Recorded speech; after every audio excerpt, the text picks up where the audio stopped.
Hello friends, एक बार फिर से आपको अपने क्लास में हम हेलो बोलते हैं, आपको वेलकम करते हैं। इंट्रोडक्शन के बाद नेक्स्ट टॉपिक हमारा है ऑर्गेनिक कंपाउंड्स एंड हाइड्रोकार्बन्स के ऊपर। ओके, बात करते हैं इनके ऊपर। हम जानते हैं कि ऑर्गेनिक केमिस्ट्री जो है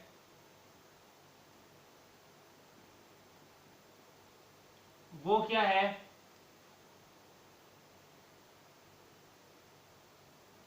कार्बन हाइड्रोजन के कोवेलेंट कंपाउंड्स की स्टडी है।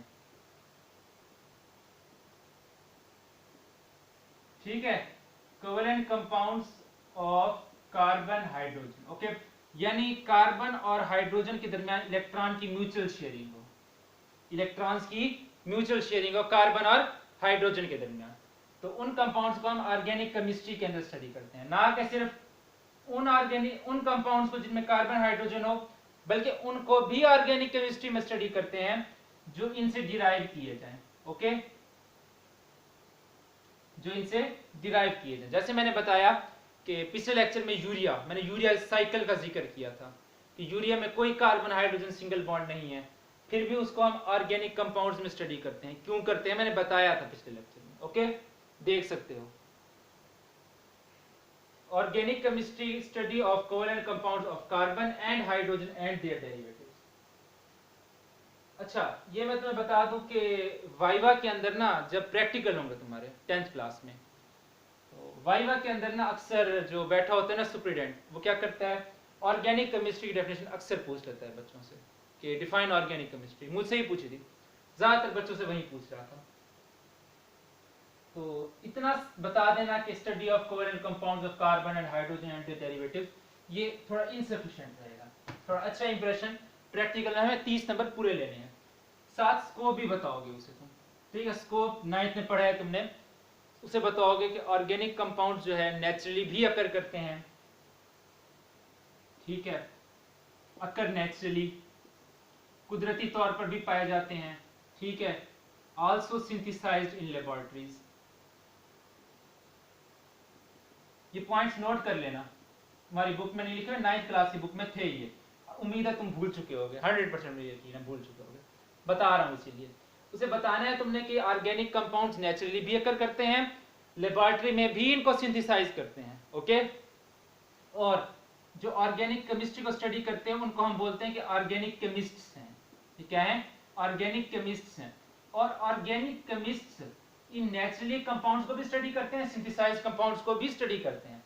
नेचुरली कंपाउंड्स उन्हें नेचुरली मिल जाते हैं, ठीक है, आराम से मिल जाते हैं। सिंथेसाइज कंपाउंड्स को वो खुद बनाते हैं लेबोरेटरी में और फिर उनको स्टडी करते हैं, देखते हैं कि ये नेचुरल कंपाउंड से किस तरह मुख्तलिफ हैं। और आज ऑर्गेनिक केमिस्ट्री हमारे पेट्रोलियम के अंदर, ठीक है, जो तुम पेट्रोल डलवाते हो ना, ये जमीन से निकलता है, ये ऐसे साफ सुथरा पेट्रोल नहीं होता, इसकी सफाई ऑर्गेनिक केमिस्ट्स करते हैं। ठीक है, इनका काम है। ओके, पेट्रोलियम, पेट्रोकेमिकल्स, ठीक है, ये जो आपकी लुक, ठीक है, ये ग्रीसीज, ठीक है, आपके वैक्स, ठीक है, ये चीजें बनती हैं, इनको पेट्रोकेमिकल्स बोलते हैं। ठीक है, और फार्मास्यूटिकल,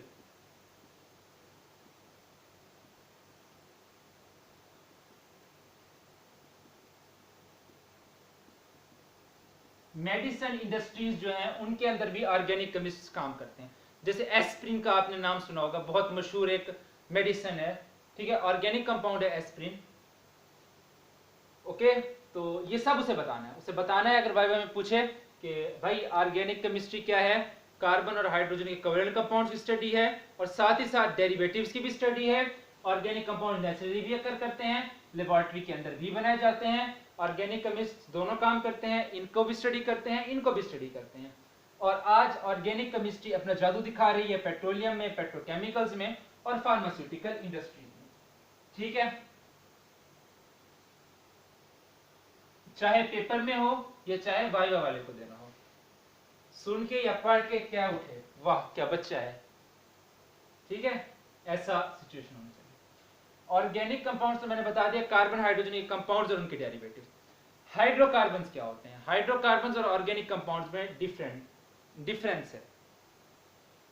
ठीक है। ऑर्गेनिक कंपाउंड्स के अंदर कार्बन भी हो सकता है, नाइट्रोजन भी हो सकता है, ऑक्सीजन, कार्बन हाइड्रोजन रहेगा ही रहेगा, ठीक है। साथ ऑक्सीजन, नाइट्रोजन, नाइट्रोजन ऑक्सीजन, ठीक है, साथ फास्फोरस, सल्फर, ठीक है, ये सब भी हो सकते हैं। हेलोजेंस भी हो सकते हैं, like fluorine, chlorine, bromine, iodine, ये सब भी हो सकते हैं। ओके, ऑर्गेनिक कंपाउंड्स में ये सब हो सकते हैं, ऑर्गेनिक में ये सब हो सकते हैं। लेकिन हाइड्रोकार्बन्स में क्या सिचुएशन है? हाइड्रोकार्बन्स की सिचुएशन थोड़ी मुख्तलिफ है। हाइड्रोकार्बन्स में सिर्फ और सिर्फ कार्बन और हाइड्रोजन, बस सिर्फ और सिर्फ कार्बन और हाइड्रोजन, और कुछ नहीं, बस लिमिट है, कार्बन हो और हाइड्रोजन। इसके अलावा कुछ और दिखाई पड़ गया तो भैया वो हाइड्रोकार्बन्स नहीं होंगे, वो ऑर्गेनिक कंपाउंड्स होंगे। वो क्या होंगे? ऑर्गेनिक कंपाउंड होंगे। जबकि ऑर्गेनिक कंपाउंड में सब होता है, हाइड्रोकार्बन में सिर्फ कार्बन और हाइड्रोजन होता है। ओके, तो एक लाइन लिख लो बुक पर, लाइन लिखोगे, all hydrocarbons are organic compounds, all hydrocarbons are organic compounds, but all organic compounds are not hydrocarbons. Okay, तमाम हाइड्रोकार्बन्स जो हैं ये ऑर्गेनिक हैं, ठीक है, ये कार्बन हाइड्रोजन है, ठीक है। लेकिन ऑर्गेनिक में क्या है? ये सब चीजें भी शामिल हैं। ओके, तो हाइड्रोकार्बन्स एक छोटी क्लास है, ऑर्गेनिक कंपाउंड्स एक बड़ी क्लास है। ओके, तो ये तो हमने बात कर ली कि भैया ऑर्गेनिक कंपाउंड्स क्या होते हैं, हाइड्रोकार्बन्स क्या होते हैं, ऑर्गेनिक केमिस्ट्री क्या होती है।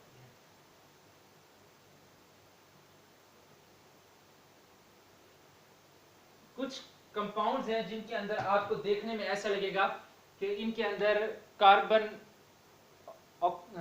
हाइड्रोजन है, लेकिन वो ऑर्गेनिक नहीं होंगे। जैसे कि आपका H2CO3 carbonic acid, HCO3 negative bicarbonate ion, CO3 2 negative, CO2, ठीक है, ये सब चीजें देखने में ऐसे लगती हैं कि जैसे वो हैं आपका, ये ऑर्गेनिक है, ठीक है। क्योंकि यहाँ देखो हाइड्रोजन भी है, कार्बन भी है, यहाँ एक हाइड्रोजन कम कर दिया, यहाँ दोनों हाइड्रोजन कम कर दिए, ठीक है, यहाँ पे एक ऑक्सीजन भी कम कर दिया। तो देखने में तो ऐसा लग रहा है कि भाई इससे ये बन रहा है, ये बन रहा है, ये बन रहा है, ठीक है। कार्बन मोनोऑक्साइड हो गया, ठीक है। आपका एक कंपाउंड आपने पढ़ा होगा कैल्शियम कार्बाइड, चैप्टर नंबर 2 में भी पढ़ा होगा, अभी पढ़ रहे हो, ठीक है, मैं बता रहा हूँ। देखने में क्या लगता है कि ये सारे जो है क्या है, ऑर्गेनिक, लेकिन ऐसा होता नहीं है, ठीक है। मैं बता दूं, इसका अगर मैं स्ट्रक्चर दिखाऊं, स्ट्रक्चर में दिखा रहा हूं, इसका नाम है कार्बोनिक एसिड। क्या नाम है? Carbonic acid. ये तुम कोक पीते हो, स्प्राइट पीते हो, उसके अंदर जो प्रेशर, जब ढकना खोलते हो शू की आवाज आती है, तो वो यही कार्बोनिक एसिड होता है। कार्बोनिक एसिड में होता क्या है कि carbon double bond oxygen, single bond OH, single bond OH, यानी कि ये जो हाइड्रोजन है ये ऑक्सीजन से जुड़ा है, हाइड्रोजन ऑक्सीजन से जुड़ा है, कार्बन से नहीं जुड़ा हुआ। क्या है भैया? Organic, inorganic? इनऑर्गेनिक। क्या है? कार्बन हाइड्रोजन नहीं है, ठीक है। अब HCO3 नेगेटिव में क्या है कि ये H हट गया है, H के जाने से इस पर नेगेटिव चार्ज आ गया, तो जाहिर सी बात है जब H पॉजिटिव बनेगा तो यहाँ एक नेगेटिव भी तो दे के जाएगा ना। आयोनाइजेशन पढ़ी है उसमें तुमने, वो ब्रॉन्स्टिडोरिया कंसेप्ट, ठीक है। दूसरा भी चला जाए, ये हाइड्रोजन भाग जाए, तो यहाँ पर एक और नेगेटिव आ जाएगा। तो भैया कहाँ देख रहे हो कि कोई कार्बन हाइड्रोजन नजर आ रहा है तुम्हें? नहीं आ रहा ना नजर, तो कैसे ऑर्गेनिक होगा? नहीं होगा ऑर्गेनिक, है भी नहीं, ठीक। कार्बन डाइऑक्साइड को तुम जानते हो, carbon double bond oxygen, double bond oxygen, carbon hydrogen नजर आ रहा है? नहीं है, कैसे ऑर्गेनिक होगा? है भी नहीं, ठीक है। कार्बन मोनोऑक्साइड को देखो, क्या होता है इसमें? कार्बन डबल बॉन्ड ऑक्सीजन, यानी कार्बन के वैलेंस शेल में क्या होता है? 4 इलेक्ट्रॉन्स होते हैं, ऑक्सीजन के वैलेंस शेल में 6 इलेक्ट्रॉन्स होते हैं।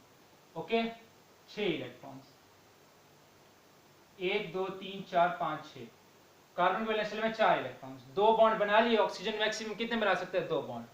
और ये क्या करेगा कि इस वाले इलेक्ट्रॉन पेयर से कोऑर्डिनेट कोवेलेंट बॉन्ड बना लेगा। क्या बना लेगा? कोऑर्डिनेट कोवेलेंट बॉन्ड, यानी अपना एक इलेक्ट्रॉन पेयर इसे डोनेट कर देगा। ठीक है, ये नहीं कि पक्का पक्का इस कार्बन के पास चला गया, थोड़ी देर के लिए उसके पास आ जाएगा, थोड़ी देर के लिए इसके पास आ जाएगा। अब जैसे इस कार्बन के ये दो इलेक्ट्रॉन इस कार्बन के पास आएंगे तो देखो क्या सिचुएशन है, 2 2 4 2 6 और ये 2 8 इलेक्ट्रॉन पूरे। ठीक है, अब यही दो इलेक्ट्रॉन जब भाग करके वापस किसके पास जाएंगे? ऑक्सीजन के पास जाएंगे। ठीक है, ऑक्सीजन की क्या सूरत हाल है, ये देखो 2 2 4 2 6 2 8 पूरे स्टेबल, लेकिन ये होता हाईली अनस्टेबल है। कार्बन मोनोऑक्साइड थोड़ी देर के लिए एग्जिस्ट करती है जी। कैल्शियम कार्बाइड, कैल्शियम कार्बाइड में क्या होता है? ठीक है, C triple bond C, single bond calcium.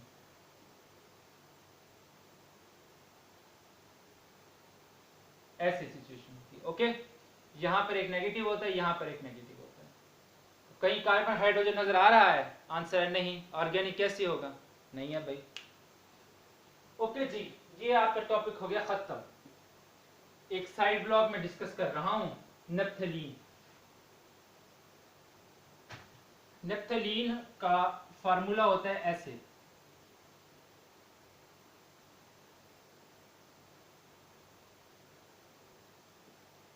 This is naphthalene. Okay, ये ना एक सब्लाइमेबल कंपाउंड है, सब्लिमेशन शो करता है, यानी कि ये सॉलिड है ना। हम जनरली देखते हैं कि सॉलिड्स पहले किस में कन्वर्ट होते हैं? लिक्विड में। ठीक है, फिर लिक्विड वेपर्स या गैस में कन्वर्ट होती है। ओके, लेकिन ये एक ऐसा सॉलिड है जो सॉलिड स्टेट से डायरेक्ट ही गैस स्टेट में कन्वर्ट हो जाता है, लिक्विड स्टेट में कन्वर्ट नहीं होता, डायरेक्ट वेपर्स में कन्वर्ट हो जाता है। इस प्रोसेस को हम बोलते हैं कि ये क्या है? सब्लिमेशन है। ये क्या है? सब्लिमेशन है।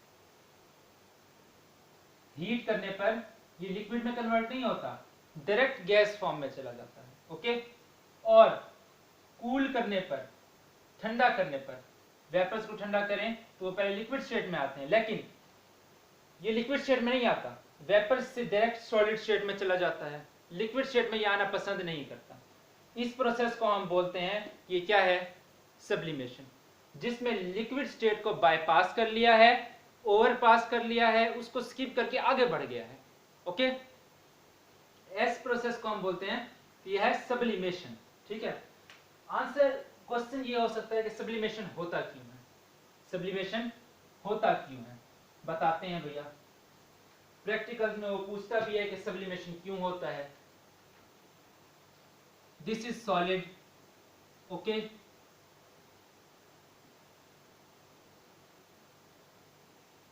दिस इज लिक्विड, मॉलिक्यूल थोड़ा दूर दूर। This is gas. ठीक है, this is solid, this is liquid and this is gas. Okay, अब जैसे ही ये नेप्थलीन को आप हीट करते हो, होना क्या चाहिए कि ये जाए लिक्विड स्टेट में, लेकिन जैसे ही लिक्विड स्टेट में जाता है ये, ठीक है, जाने की कोशिश करता है।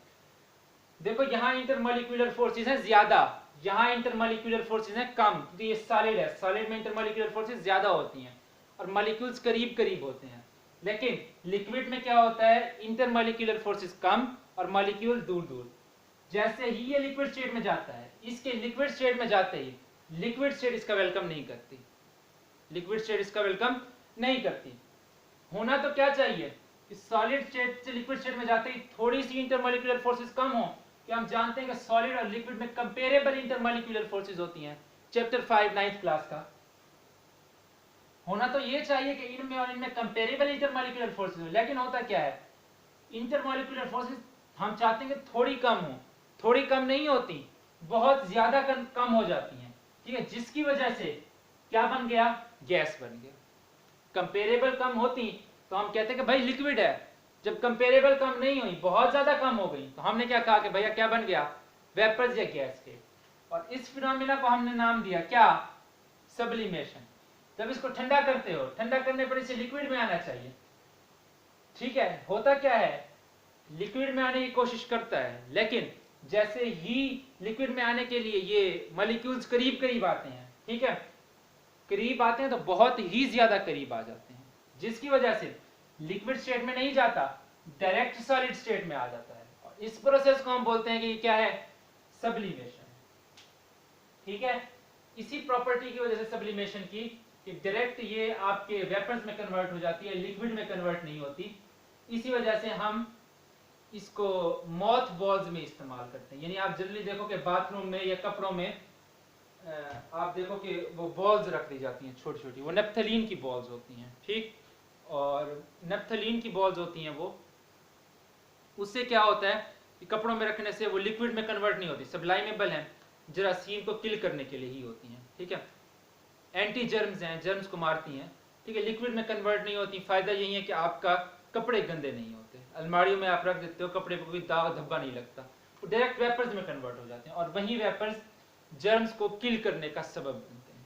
ओके जी, निशान लगवाएं अब आपको। ओके जी, निशान लगवाएं। देखो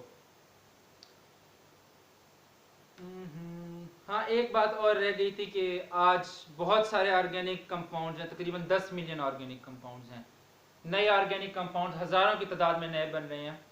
मुझे याद है सर सलमान दानिश साहब पढ़ाते थे ऑर्गेनिक, ठीक है, तो बताते थे कि जब कोई नया बंदा ऑर्गेनिक केमिस्ट्री में एमफिल करता है तो उसको ना 5 टास्क दिया जाता है कि आपने 5 नए ऑर्गेनिक कंपाउंड्स बना करके आने हैं, ठीक है। तो अच्छा टास्क है, ठीक है। कितने बंदे एमफिल करते हैं ऑर्गेनिक में, और फिर सर ने बताया कि वो ऑर्गेनिक कंपाउंड्स एनालिटिकल केमिस्ट को दे दिए जाते हैं। सर भी एनालिटिकल केमिस्ट थे, तो सर को भी दिए होंगे, जाहिर सी बात है, उन्होंने अपना थीसिस किया। तो मैं आपको बता रहा हूँ इतने बंदे करते हैं, तो रोज़ाना अगर हर बंदा 5-5 ऑर्गेनिक कंपाउंड्स बना रहा है, हर ऑर्गेनिक केमिस्ट, तो अब 10 मिलियन से भी बढ़ गए हैं भाई। सिर्फ इधर से ऑर्गेनिक केमिस्ट्री की डेफिनेशन करनी है, हाइड्रोकार्बन्स की डेफिनेशन करनी है। हाइड्रोकार्बन की डेफिनेशन यहाँ से देखो, ऑर्गेनिक हाइड्रोकार्बन्स की डेफिनेशन खुद ही कर लेना, hydrocarbons are the compounds of carbon and hydrogen only, ठीक है। ऑर्गेनिक कंपाउंड्स की डेफिनेशन लिखी हुई है दूसरे पैराग्राफ की दूसरी लाइन का आखिरी लफ्ज, पेज नंबर 52 पे दूसरा पैराग्राफ ऑर्गेनिक कंपाउंड्स का। Hence organic compounds are hydrocarbon, compound of carbon and hydrogen only and their derivatives, in which covalently bonded carbon is an essential constituent। Carbon covalently bonded हो, ठीक है, hydrogen के साथ, okay. और अगला है the branch of chemistry which deals with the study of hydrocarbons and their derivatives is known as organic chemistry, ठीक है। ये भी अच्छा शॉर्ट क्वेश्चन है, तो 2 शॉर्ट क्वेश्चन आपके हो गए। Define hydrocarbons, define organic chemistry, ठीक है। साथ ऑर्गेनिक केमिस्ट्री लिखोगे तो स्कोप दोगे, हाइड्रोकार्बन्स या ऑर्गेनिक कंपाउंड्स डेफिनेशन लिखोगे। हाइड्रोकार्बन्स की एग्जांपल आप देख लो कि CH4 मीथेन एक बहुत अच्छा हाइड्रोकार्बन है, सिर्फ कार्बन और हाइड्रोजन है। ऑर्गेनिक कंपाउंड्स की एग्जांपल में ये भी दे सकते हो, यूरिया भी लिख सकते हो, ओके। और आगे वो ऑक्साइड्स वाली बात जो मैंने ये बताई कि क्यों ये आपके बाइकार्बोनेट्स, SCO3 नेगेटिव कार्बोनेट्स, ठीक है, कार्बन डाइऑक्साइड और कार्बन मोनोऑक्साइड, ये ऑर्गेनिक नहीं है।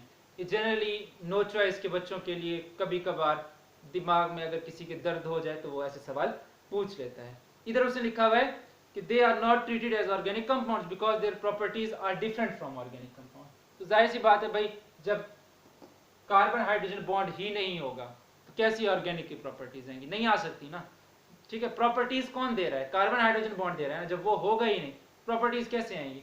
मेन बात आपने ये भी करनी है, ये बात भी लिखनी है कि इनकी प्रॉपर्टीज ऑर्गेनिक कंपाउंड जैसी नहीं है, और ये भी बात साथ लिखनी है कि ये जो है इनके अंदर कोई कार्बन हाइड्रोजन बॉन्ड नहीं है, ठीक है। नेप्थलीन वाले को देख लेना, कम ही पूछता है, वाइवा में पूछ सकता है, ठीक है, नेप्थलीन का फार्मूला पूछ सकता है, ठीक है, कि पेपर दे दे कि ड्रॉ करके दिखा दो, बस इतना ही, ओके। बहुत चिल्ला लिया अब हमने, जा रहे हैं अब सोने के लिए, फिर मिलते हैं अगले क्लास में।